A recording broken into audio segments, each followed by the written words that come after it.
दोस्तों, स्वागत है मेरे चैनल पे। तो क्लास 11 की फिजिक्स स्टार्ट करने से पहले जो उसकी वन शॉट सीरीज होती है, उससे पहले क्या होता है, जो उसकी फर्स्ट चैप्टर है यूनिट्स एंड मेजरमेंट, उससे भी क्या पहले क्या होता है कि हम जो उसकी फिजिकल वर्ल्ड है, जो उसकी मेन इंपॉर्टेंट टॉपिक्स है, उसके बारे में थोड़ा सा डिस्कस कर लेते हैं। कि जो कैसे क्या होता है कि आपकी बेस क्लियर रहेगी, तब जाके क्या होता है कि आपको फिजिक्स समझने में क्या होता है काफ़ी ज़्यादा आसानी पड़ेगी। तो फर्स्ट ऑफ ऑल क्या होता है कि फिजिकल वर्ल्ड में हम बात करें तो इसमें हम क्या क्या पढ़ने वाले हैं। तो जो फिजिकल वर्ल्ड में क्या होता है कि हम फिजिक्स के डेफिनेशन को पढ़ने वाले हैं अच्छे से। जो फिजिकल क्वांटिटीज़ होते हैं उसके बारे में, जो उसके मतलब कि यूनिट्स होते हैं उसको समझने वाले हैं।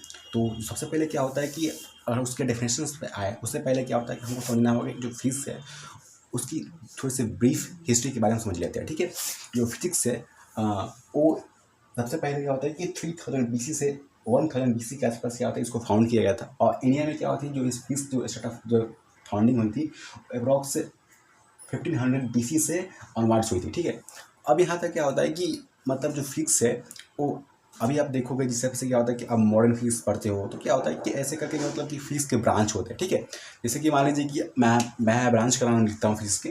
फर्स्ट ऑफ ऑल क्या होता है कि क्लासिकल फिजिक्स होता है, क्लासिकल फिजिक्स होता है।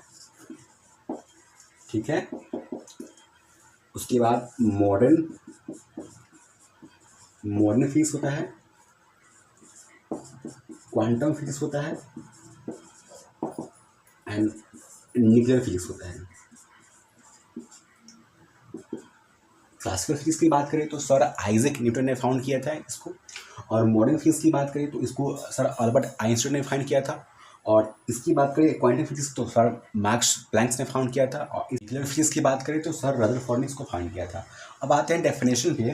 तो फिजिक्स का आप डेफिनेशन देखोगे, सबसे पहले क्या होता है कि अगर फिजिक्स को समझना है तो फिजिक्स की डेफिनेशन देखोगे, ये सिंपली बोलता है कि it is the branch of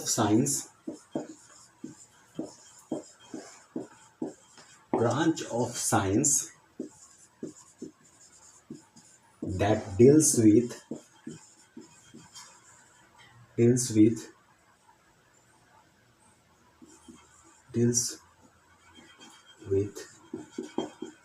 the study of matter, universe and time। ठीक है, सिंपली ये मतलब कि ये बुकिश डेफिनेशन है। और मैं आपको सिंपली बताऊं तो जो फिजिक्स है, जो भी क्या होता है हमारे अगल बगल क्या होता है कि चीज़ें होती है, वो क्या होती है कि जो भी फिनोमेना होता है वो सारी चीज़ें क्या होता है कि मतलब फिजिक्स के थ्रू ही होता है। जैसे क्या होता है कि आप कोई बात सुन पाते हो, कोई लाइट्स देख पाते हो, जो लाइट्स की जो एक तरह से स्पीड होती है, सारी चीज़ का फिजिक्स के अंडर में आता है। जो भी प्रक्रिया, जो भी फिनोमेना होता है वो सभी क्या होता है कि वो फिजिक्स के थ्रू ही होता है। अब बात करते हैं क्या होता है कि जो फिजिक्स है उसकी क्या रिलेशन है मतलब कि मैथमेटिक्स से, केमिस्ट्री से, बायोलॉजी से। आप देखोगे तो जो फिजिक्स और मैथमेटिक्स का जो रिलेशन है वो काफ़ी मतलब कि एक साथ साथ मतलब होता है ना कि रिलेशन डिपेंडेंसी वाला है। और केमिस्ट्री की बात करते हो तो केमिस्ट्री क्या होता है कि फिजिक्स यूज होते हैं, उसका जो कॉन्सेप्ट होता है, प्रिंसिपल होते हैं, यूज होते हैं। और बायोलॉजी की बात करते हो, जैसे कि मान लीजिए कि बायोलॉजी में क्या होता है कि एक तरह से आता है एनर्जी ट्रांसफर का कॉन्सेप्ट आता है, वहाँ भी क्या होता है कि फिजिक्स यूज होता है।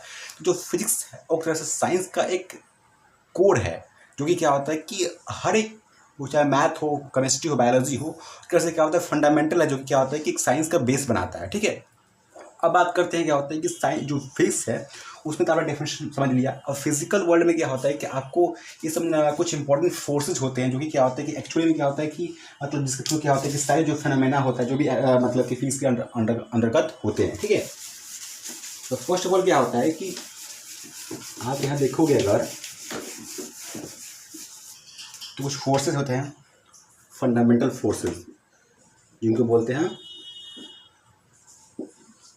Fundamental forces. ठीक है, इसमें क्या है कि हम पढ़ते हैं मतलब कि ग्रेविटेशनल फोर्स के बारे में। आपको तो पता ही होगा ग्रेविटेशनल फोर्स क्या होता है, जिसपे क्या होता है कि जहाँ अर्थ क्या होती है कि अपनी फोर्स लगाती है, अपने मतलब जो भी ऑब्जेक्ट होता है उसको अपने मतलब कि नीचे मतलब खींचती है। ठीक है, उसको बोलते हैं ग्रेविटेशनल फोर्स।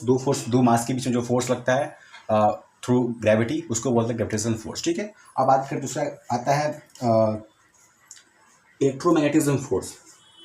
इलेक्ट्रोमैग्नेटिज्म फोर्स, इसमें क्या होता है आपने पढ़ा ही होगा, जिसमें जहाँ पे क्या होता है कि जो एक तरह से मान लेते हैं सोलेनॉइड हो गया, ठीक है, जिसमें मतलब कि कॉपर का तार, मतलब कि तार लपटा हुआ है, उसको क्या होता है कि अगर हम इलेक्ट्रिक सेल से क्या होता है कि उसको कनेक्ट करते हैं तो उसके आसपास क्या होता है इलेक्ट्रिसिटी और एक तरह से मैग्नेटिज्म क्रिएट होता है। वो क्या होता है कि आपस में एक तरह से क्या होता है फोर्स जनरेट करता है। अगर दूसरा हम कुछ सामान ऐसे लेके आए जो कि क्या होता है अगर अट्रैक्ट करना हो तो क्या होता है कि बेसिकली इलेक्ट्रोमैग्नेटिज्म फोर्स के थ्रू क्या होता है कि वो आपस में आप मतलब कि अट्रैक्ट होगा। ठीक है, इसके बाद आता है न्यूक्लियर फोर्स। न्यूक्लियर फोर्स में अगर आप बात करोगे तो एक स्ट्रॉन्ग न्यूक्लियर फोर्स होता है, एक वीक न्यूक्लियर फोर्स होता है। ठीक है, आगे पढ़ोगे इसके बाद तो क्या होता है कि अब एग्जाम्पल समझोगे। जो फिजिक्स में क्या होता है कि इन बहुत अमेजिंग एग्जाम्पल है। आप पहले भी देखोगे तो सर आइजैक न्यूटन की जो एग्जाम्पल है कि वो किस प्रकार से क्या होता है कि फेलिंग ऑफ एप्पल्स के बारे में शो करते हैं, दिखाते हैं, उसकी डिस्कवरी करते हैं। उसके बाद से क्या होता है कि जो मोशन के बारे में पढ़ाया जाता है, न्यूक्लियर रिएक्शन के बारे में पढ़ाया जाता है। और आप फिजिक्स में आगे पढ़ोगे कि किस प्रकार से क्या होता है जो न्यूक्लियर रिएक्शन होते हैं वो काफ़ी एनर्जी को एब्जॉर्व करते हैं। उसमें क्या होता है जो न्यूक्लियस होते हैं वो उसमें जो न्यूक्लियस होते हैं वो ऑलर्स न्यूक्लियस में कन्वर्ट होते हैं। ऐसे करके क्या होता है कि आप उसमें उसके टाइप्स पढ़ोगे, न्यूक्लियर फ्यूज़न क्या होते हैं, उसमें सारी चीज़ें क्या होता है कि आप फिजिकल वर्ल्ड के अंतर्गत आप पढ़ोगे। इसके बाद क्या होता है कि आप इसमें क्या होता है कि फिजिकल क्वांटिटीज़ के बारे में पढ़ोगे कि कैसे मतलब कि क्या होता है फिजिकल क्वांटिटी, इसको हम कैसे मेजर करते हैं, क्या क्या मतलब उसमें यूनिट्स होते हैं, क्या क्या फोर्स, क्या क्या एक्चुअली में क्या होता है, क्या क्या मतलब कि फिजिकल क्वांटिटी होता है, जैसे कि वेलोसिटी हो गया, फोर्स हो गया, मास हो गया, डिस्टेंस हो गया, टाइम हो गया। सारी चीज़ें क्या होता है इसका अंतर्गत पढ़ते हैं। ऐसे करके क्या होता है कि मतलब एक बेस रेडी करता है ये चैप्टर्स, जो कि क्या होता है कि आपकी फिजिक्स की अंडरस्टैंडिंग को काफ़ी स्ट्रॉन्ग करेगा। तो अगर आपने क्या होता है कि अगर अभी स्टार्ट किया है तो सबसे पहले क्या होता है कि आप फिजिकल वर्ल्ड को समझो, जिससे क्या होता है कि आपको फिजिकल की एक तरह से फिजिक्स की बेसिक अंडरस्टैंडिंग हो पाए। उसकी हिस्ट्री से लेकर अभी तक क्या होता है कि एक्चुअली में फिजिक्स होता क्या है आपको सबसे पहले ये समझ में आए। उसके बाद क्या होता है कि आप उसके जो नेक्स्ट टॉपिक्स है यूनिट्स मेजरमेंट, जो कि काफ़ी इंपॉर्टेंट है किसी भी एग्जाम पॉइंट ऑफ व्यू से। नो मैटर आता है कि आप जेई की प्रिपरेशन कर रहे हो, आप नीट कर रहे हो या फिर आप एनडीए वगैरह कर रहे हो, सारे में क्या होता है कि फिजिक्स का जो कंसेप्ट है ये वाला वो लगता ही है। सबसे पहले क्या होता है कि सारे कंसेप्ट आपको रेडी होना चाहिए। उसके बाद से क्या होता है कि जो फंडामेंटल्स बेस है यही चैप्टर्स है, तो आप इसको अच्छे से करो। तो मिलते हैं ऐसे ही नेक्स्ट वीडियो के साथ, तो तब तक थैंक यू, जय हिंद, धन्यवाद।